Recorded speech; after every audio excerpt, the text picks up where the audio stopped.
All right, now is when the real fun begins. Again, I'm working on my 258 4.2 1981 CJ7 inline 6 here. I have another series of all the teardown. There's about 8 episodes in that, I believe. So go ahead and take a look back at those if you want to see any of the teardown part, because I tried to cover everything that I could.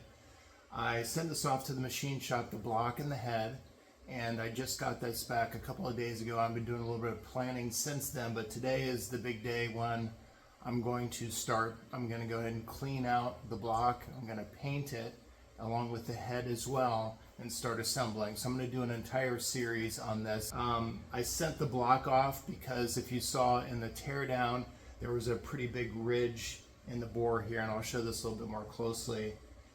There was a ridge in the bore, the rockers looked a little worn, the head wasn't leaking at all, so it was pretty good. Again, I'll go over some of the machining that I had done and the work done I had on the block, as well as the head. Everything is still stripped down, got all new parts for everything. Machine shop helped me go through that, and I'm going to show all the steps of the reassembly. All right, I'm going to go through the block a little bit real quickly first. Like I said, I had this 30 over board. There were some pretty big ridges. Again, I showed that on the teardown, and the machine shop was able to confirm that as well.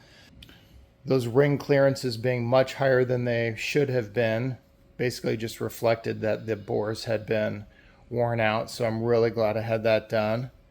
And you can kind of see here, they went ahead and reamed it a little bit on the edge. I'm not sure you can see that. Yeah, I think so. Some nice cross hatching. I didn't have any leaks on the head, so they just kind of took it down and smoothed it out. Did a little bit of decking on it. So that looks good.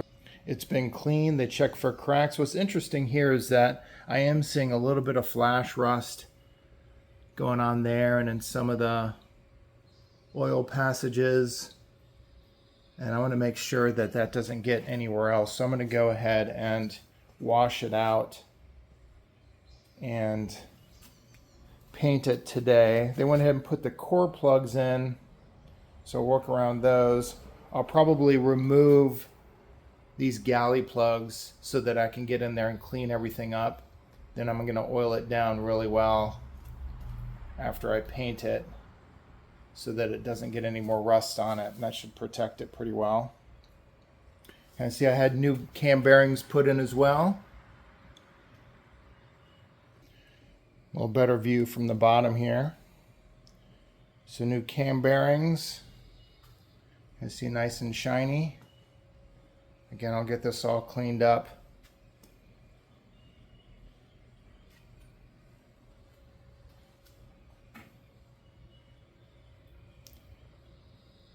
They align honed it as well.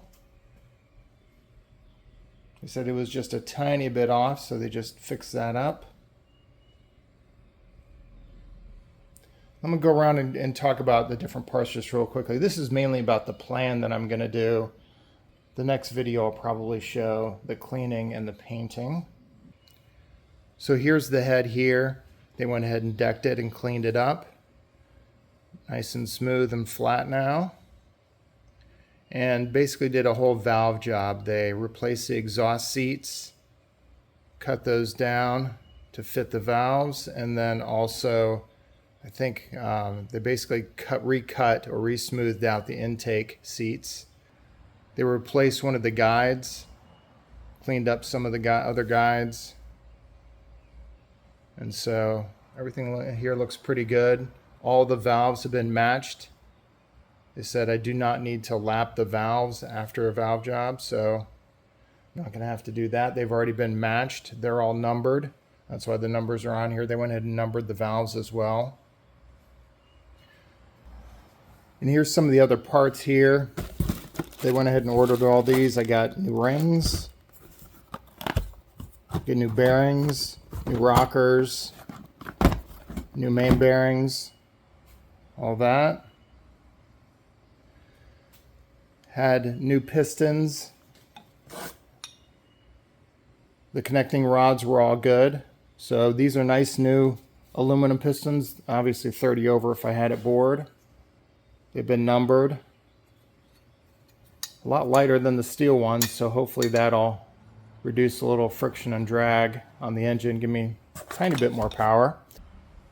When I get to putting the head together, I'll spend a little bit more time on this, but I did get a kit with the comp cams, and it came with the springs and the retainers and the seats and the rockers and the rocker arms and pretty much everything except for the push rods. Those had to be separate, but it came with an entire kit. That's what they recommended.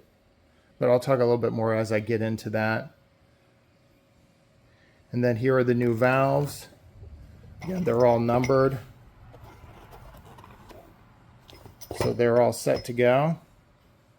Something real quick about keeping your old stuff. I went ahead and said I wanted to keep the old stuff, and I'm glad I did that. I did not do that with the pistons, and they said they were going to scrap them. I said that's perfectly fine, but I probably should have kept them because you never know. Again, this is all the old stuff. I'm not sure what I'm going to do with it now. It's all going to get replaced. But one of the things that I had a question about was, and again, a good reason. So I pulled out the new rocker arms and I was looking at those and noticed there's a taper in there. And then I thought, okay, what's the orientation to go into the rocker? Which way does that taper go? I'm sure I could have looked it up, but then I opened up one of my old ones and noticed there that there's a wear pattern that basically tells me exactly how that's going to go. Shows the taper where the thin side or the closer side goes towards the front. So it goes in right out like that because you can see the wear patterns very, very clearly in there. So again, another reason to keep all your old stuff just so that you can compare. I also did a little comparison between the push rods here. I don't know whether it's because of a little bit of wear here, but the new push rods are slightly bigger. Again, I don't think that's going to be a problem. The surfaces were decked very, very slightly. That's going to change it a bit. The valve job is going to change it and how deep the seats are set, as well as the rockers. There's just a lot of factors in there.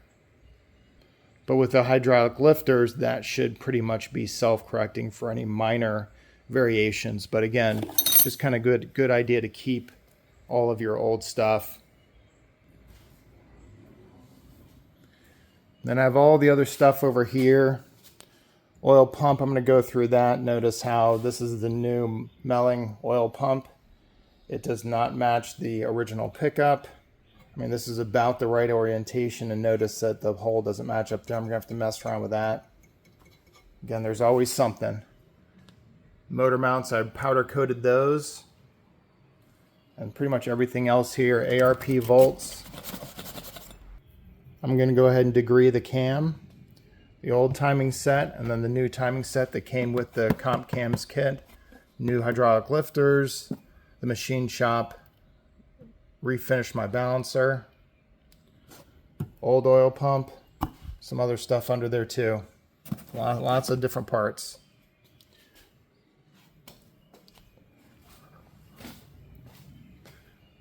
And then here's the camshaft. Again, I'll talk a little bit more about that as I get into installing that.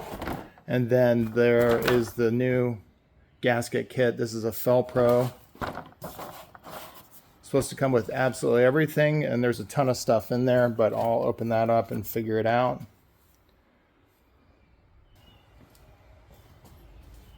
Before I forget, I almost forgot the crankshaft, and one of the most important pieces. I'm going to go ahead and leave this all wrapped up because it's pretty well sealed.